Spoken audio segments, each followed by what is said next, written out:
do have some specifics. So we're actually going to be posting today a client alert on the House Ways and Means Committee tax proposal that was unveiled yesterday. So this is basically a government funding proposal that involves a series of tax hikes and reforms. So the key elements of the proposal include increasing top marginal individual income tax rate to 39.6%.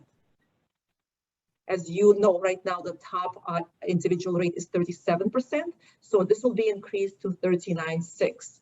And capital gains rate to 25%. Okay, but there's a caveat to that that I'll get to in a second. And the graduate corporate income tax rate with a top rate of 26.5%, going up from current 21%. So the top marginal individual income tax rate increased to 39.6% would apply to married individuals filing jointly with taxable income over 450,000. Okay, change would apply to taxable years beginning after December 31 of this year. Capital gains. This is something that's near and dear to everyone's heart. It is proposed to be increased to 25%, and in combination with existing 3.8% Medicare tax and plus additional 3% surcharge on people who make over 5 million, that yields an effective capital gains rate of 31.8%. So if anybody, Mark, if you have any questions on that, tell me now. If anybody has any questions, let me know. Okay, I will just continue.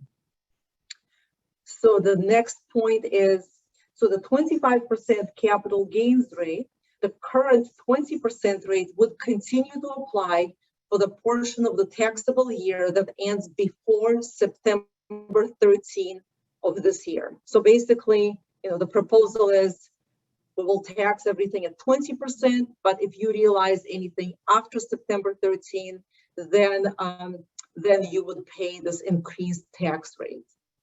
The net investment income, the 3.8%, will apply to investment income derived in the ordinary course of a traded business with taxpayers with taxable income in excess of 400,000 single filer or 500,000 joint filers.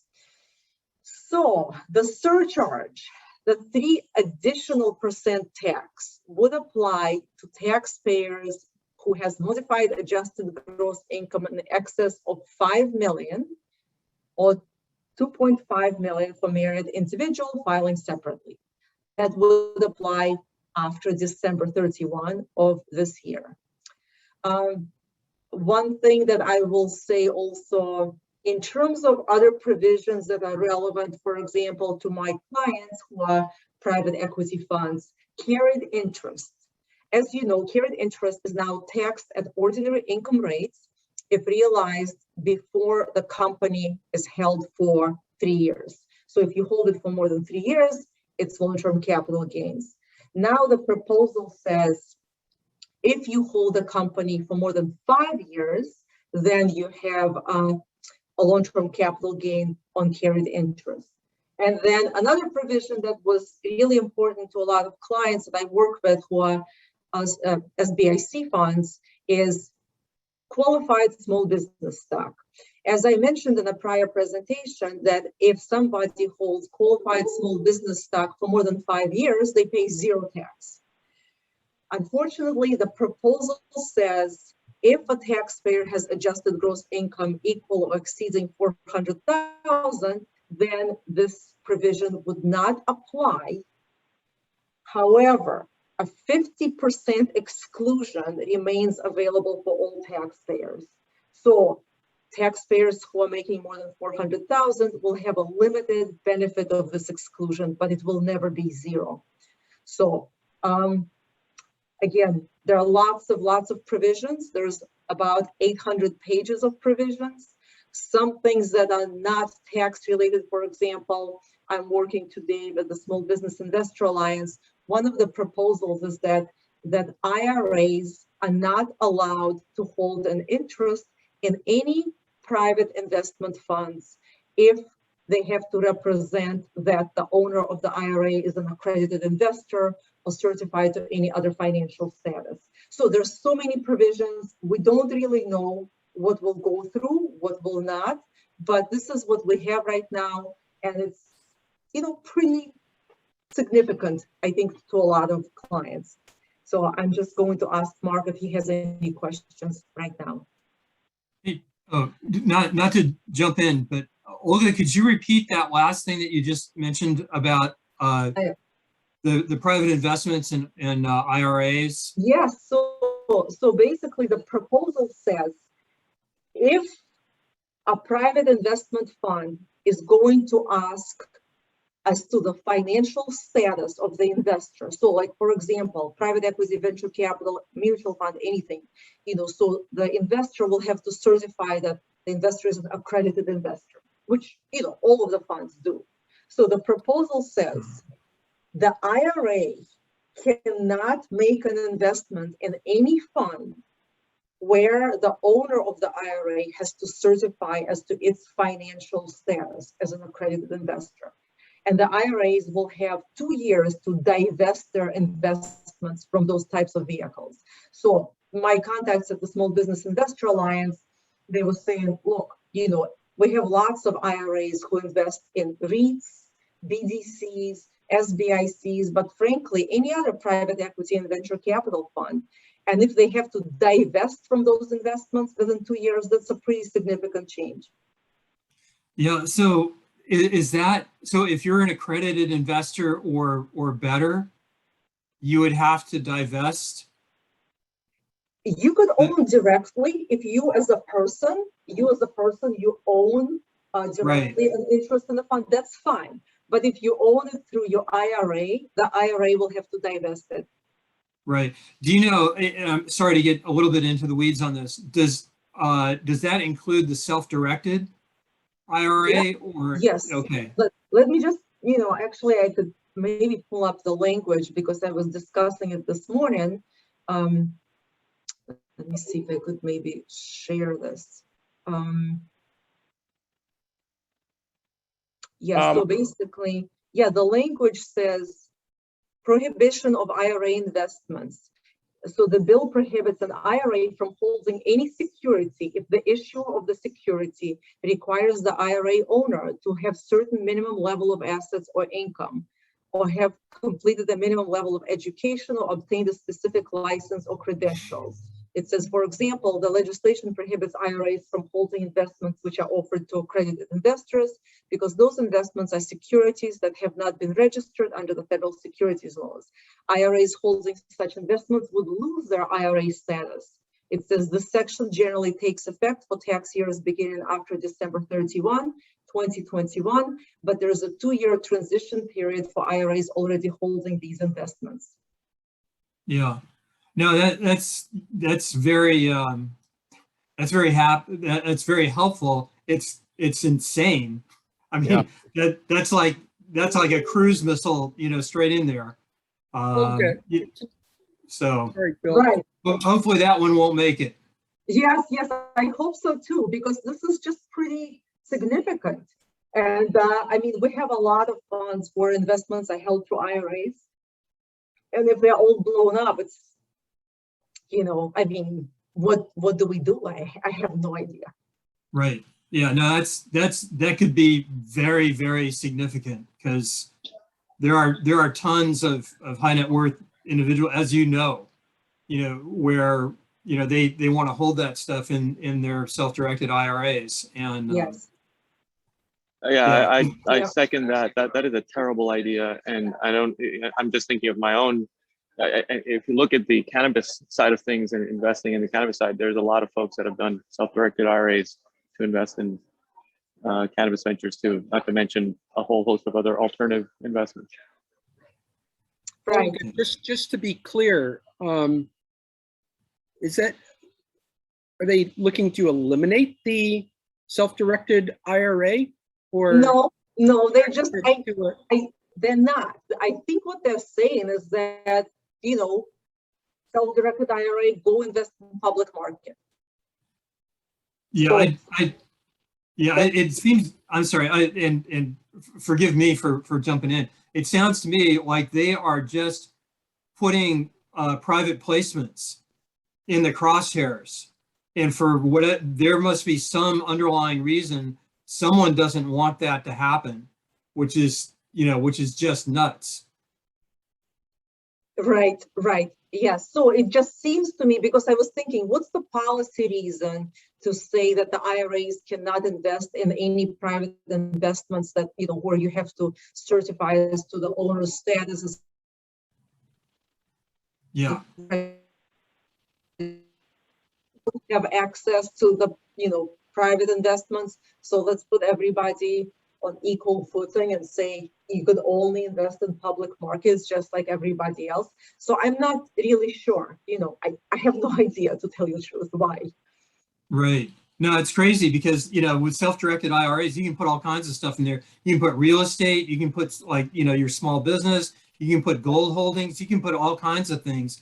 And normally, so few firms out there offer self-directed IRAs that's why, you have to do that, because most IRA providers will not allow you, to hold sophisticated investments, like that, which is why you got it. So someone obviously is just gunning, for private placements, and specifically, like hedge funds, private equity, that kind of thing, where you have to do that certification of an accredited or better investor, because a lot of these other things, a lot of these other exotics that you could hold in a self-directed one don't require you to make that certification.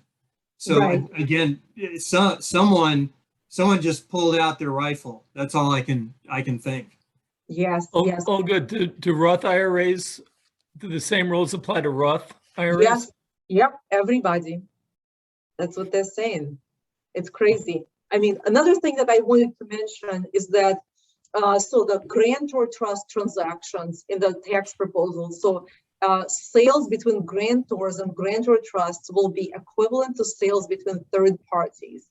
Because as you know, in the past, people transferred their assets to a grantor trust for estate planning purposes, and for tax purposes, it was income tax purposes, it was viewed as tax nothing. So now they're saying, no, we're going to view it as equivalent to sales between third parties, and that would apply to trusts created and sales made after the date of the enactment of the Tax Act.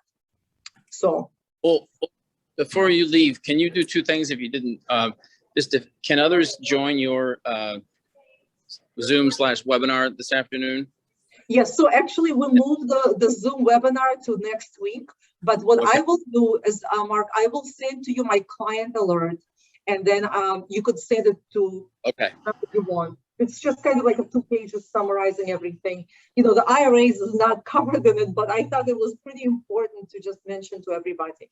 Oh, Yeah, Okay. very much so. Well, and secondly, by the way, I just ran into Mark Lazary and Sophie Lazary.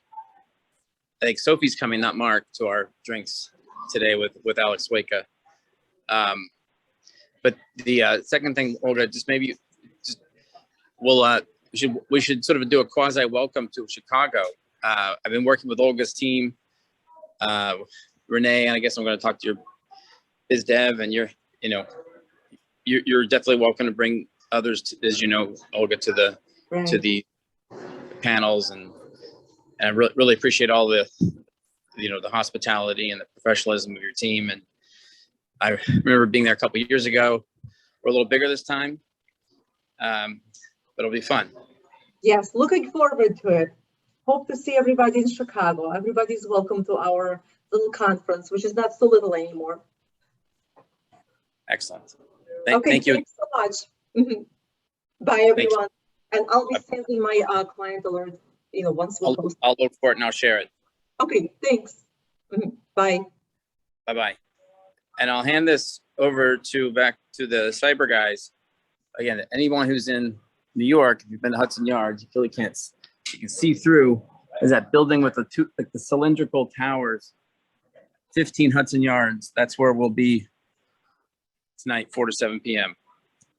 with very good wine. So over to you, Hamlet and Andrew.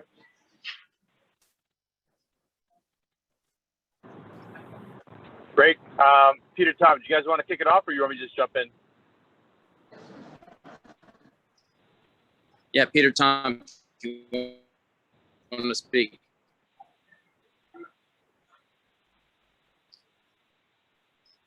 I don't see either of them on, so go for it. Hamlet, why don't you just jump in, bud? Okay, great. All right. Well, listen, I appreciate the opportunity here to talk about cybersecurity and national security. Special thanks to Mark for setting this up, as well as the prior calls we've done, and as well as Peter Bergen and Tom Goddard from BG Partners. My name is Hamlet Yusuf, Iron Gate Capital Advisors. Apologize for doing this over the phone. I had a last-minute flight that I needed to get on, so I'll be very quick. I'm going to hand it over to Andy Magliacetti, who's my partner, who's on the line as well, to discuss our thesis and our space in a little greater detail. For those of you all who were on the earlier calls that we've done earlier in the summer around national security and cybersecurity, you're familiar with us. Look at this as a slightly deeper dive. For those of you new to us, this is an introduction in terms of what we think is a very critical investment asset class for private investors. And that is the intersection of disruptive technologies and national security and economic security. And a big component of that is going to be and is cybersecurity. Everything from training platforms to new technologies based on zero trust. The space is changing significantly, but what you're starting to see is a significant focus from the government to accelerate not only federal agency spending in this space, but also the engagement of the private sector. This is an initiative that began under President Obama when he set up the Defense Innovation Unit under then Secretary of Defense Ash Carter. The overall initiative was significantly accelerated by President Trump. And it's good to see that in a very divided and divisive political landscape we have, some things have bipartisan support, and increasing the spending and increasing the cooperation and coordination between the private sector and government is something that Biden has continued with that effort. So what we think right now is, for us, we do think we are at what we think is the beginnings of a golden age of this asset class. When you look at cybersecurity, artificial intelligence, machine learning, computer vision, quantum computing, unmanned systems, robotics, these are all interrelated. They tie into smart cities. They tie into how the future of this country is going to, or the world is going to change through disruptions of technology. The way we set up our fund is to allow family offices to participate in that. There are dozens and dozens of VC funds out there right now that focus on parts of this ecosystem, whether it's cybersecurity, unmanned systems, space-based technologies, AI, etc. What makes us uniquely different is a couple things, but primarily, if you look at our people, between the 4 partners, of which Andy and I are 2 of, and our 6 board members, most of us come from the national security defense ecosystem. We have active security clearances and active connections and ties into the federal government, particularly the intelligence agencies and the tier 1 special operations community within our federal governments. What that allows us to do, it allows us to have deep insights and good working understanding of what's broken, what's needed, what kind of technologies are being sought by decision makers and who the decision makers are. But more importantly, we're starting to see what kind of closed-end, hard to find, hard to diligence, hard to access VC funds are also in this space. And what we've developed is a hybrid structure that allows family offices to come into us as an LP into our fund, which then allows us to invest in some of these VC funds and portfolio companies. But when we invest directly in a specific portfolio company, we give access to our LPs, our family offices, to come in on side-by-side deals with us for free, meaning they're not going to pay any fee or any carry. So we think we're in a unique situation. We set the foundation for the fund over the last, call it 3 to 4 years, where we deployed some of our GP capital, and we're warehousing a series of investments into the LP. And what we're looking for now is really simple. We're looking for 3 things. We're looking for patriotic capital or capital that wants to get involved in this space because they realize there's an opportunity to make some absolute returns, but also want to contribute to the greater good, which is enhancing our national security and defense. We're looking for investment opportunities. We're always actively looking for funds to invest in, co-invest with as LPs, but also invest directly in our portfolio companies. And the last part is we're looking to grow our network of ambassadors and evangelists who understand what we're doing and want to put us in front of capital, and we want to put us in front of technology opportunities. At the end of the day, we're a bunch of shameless capitalists, so we want to make as much money as we can for our LPs and our investors. But the reason we're also doing this fund is a sense of mission and a macro theme, which is we are, in our estimation, in a second Cold War, if not a third war with China and Russia as our near-peer adversaries. The Communist Party within China and Putin's regime have gone all in terms of trying to use technology to get the upper hand in the 21st century. None of us want to get into a physical conflict. So I think peace through strength and investing in technologies that enhance national security and economic security is the way to go forward. So I'll pause there and I'll let Andy take over. And then I think we'll save some time for Q&A and can discuss some of the trends in cyber and national security in greater detail. Andy? Thanks, Hamlet.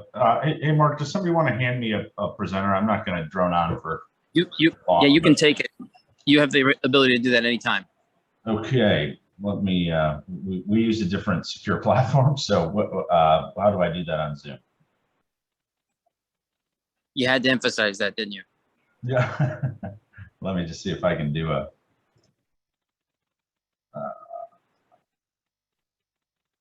how's that? Can everybody see, can I get a thumbs up from somebody if they can see that? Yep. Okay, great. Look, my name's Andy Magliucetti. I'm based here in Chicago. So those of you that are coming here next week, we'll get to meet in person. And I'll look forward to that. It's been a while since I've attended an in-person conference in Chicago. So I'm excited to meet you all. Look, real quick, I'm just going to touch on some high points of who we are, what we do, and then maybe talk about one case study, and then we can kind of open it up for discussion. As Hamlet mentioned, the whole purpose of our platform is to invest in dual-use early-stage tech that does two things. It supports the national security of our country, and it also has greater applications in the civilian economy. We're focused on 5 primary food groups.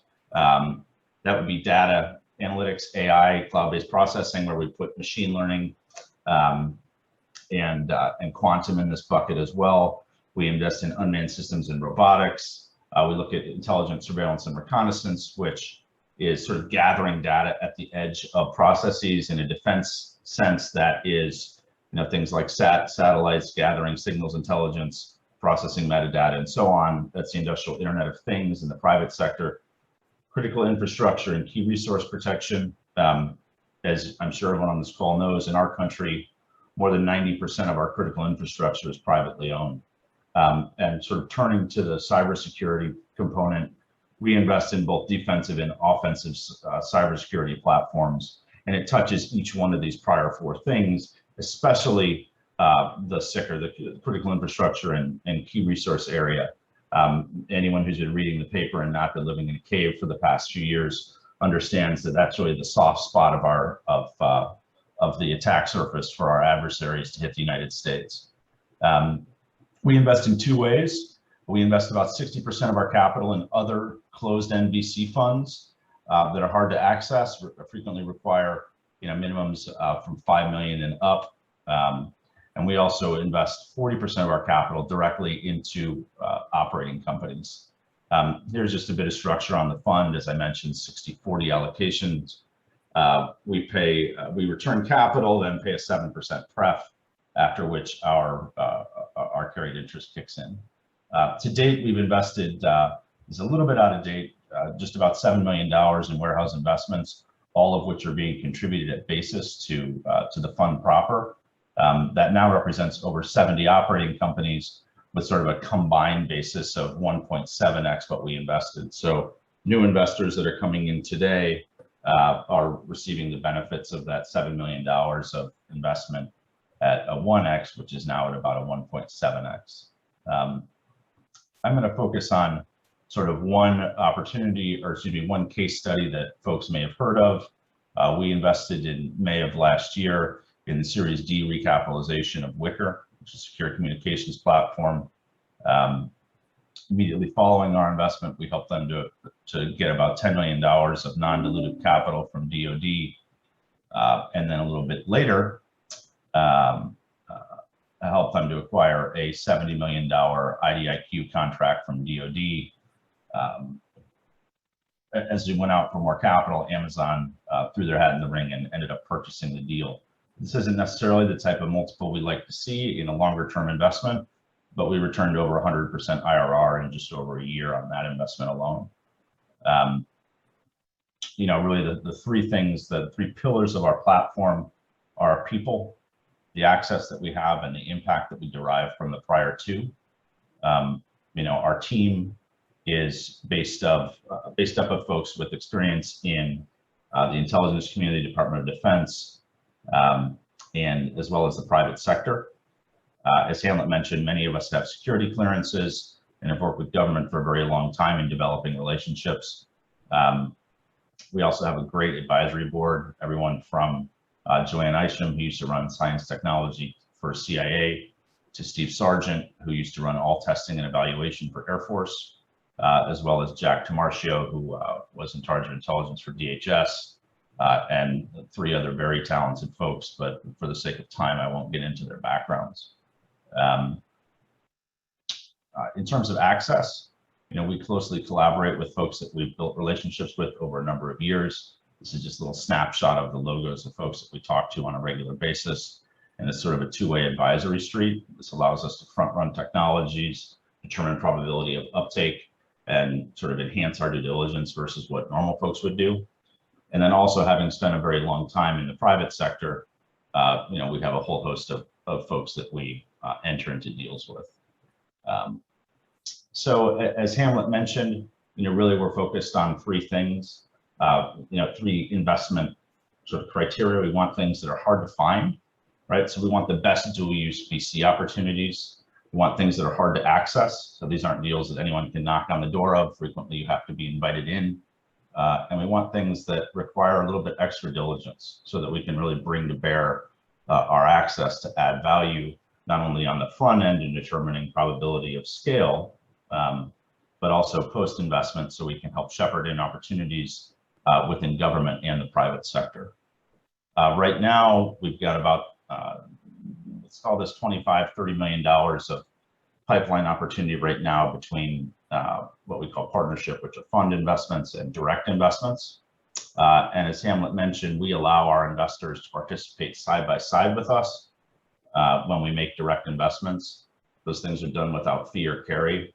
And if you kind of do an analysis now, you know, if someone had, you know, made equal allocations to our fund and our direct investments, they'd already have enough unrealized gains built into the direct investments to have essentially a free investment in our fund. So again, you know, impact here, we're focused on a double bottom line, first and foremost, financial returns for our investors. But we also think that you can do good by making returns, and that good is enhancing the national security of our country and those of our allies. That's about as quick as I can do a presentation. It's a lot of information. Happy to answer questions that are specific to IronGate, or generally if you want to talk about trends within government, or what we see coming down the pipe as it relates to budget. Happy to answer any of those questions to the extent you have them. That's great, Andrew, and I'm looking forward to meeting you in person. Any questions for Andrew on the cybersecurity landscape, IronGate's approach? A bit of a hybrid. They really do capture that ecosystem that way. Mark, if I may, let me expand on the Wicker deal specifically, because this is such a great case as it relates to cybersecurity.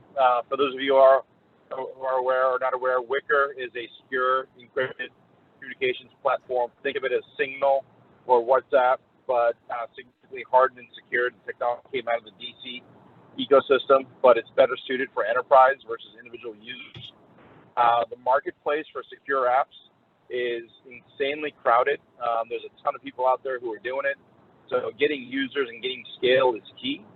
So Wicker was actually referred to us by two people. It was referred to us by Founders Fund, Peter Thiel's early stage venture fund, as well as our friends within the federal government, particularly the defense, national security ecosystem. What got us excited in December of 2019, January of 2020, was U.S. Air Force was in late stage diligence of giving Wicker 90,000 paid licenses to make the platform available for all of our airmen who are stationed abroad, so they can communicate securely with their family and loved ones back home without having to worry about who's eavesdropping on your FaceTime chat with your wife and kids. So that was a pretty impactful message for us. We were able to validate that interest very quickly through our clearances and our connections. But two things that got us really excited. One, we were able to validate other parts of the federal, particularly the national security space, that were also looking to use Wicker.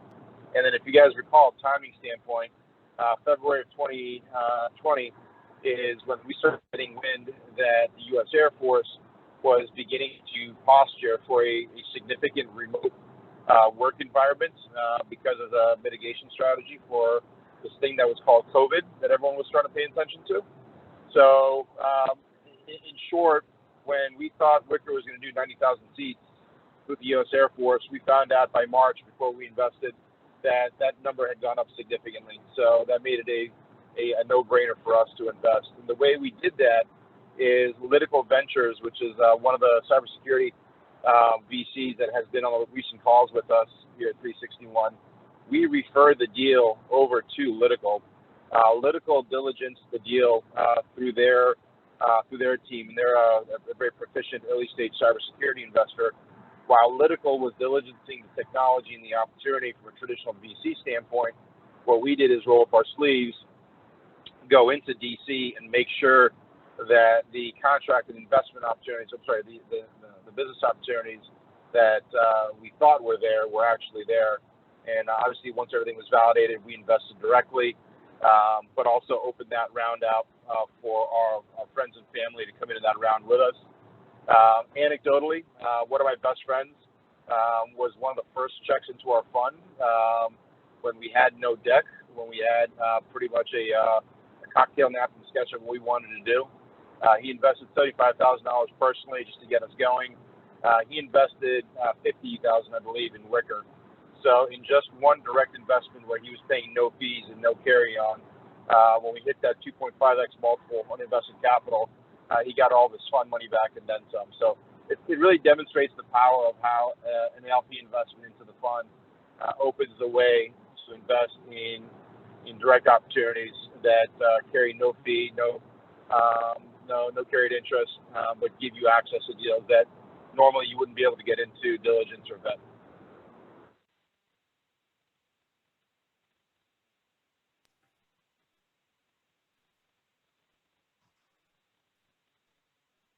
Got it. Thanks, Emma. Mark, are you, perhaps Mark has walked out of range in New York. Well, at any rate, look, to the extent anyone wants additional information, please let us know. Again, I'll be here in Chicago talking a little more pointedly on fintech applications as they straddle national security, intelligence, and traditional financial services. So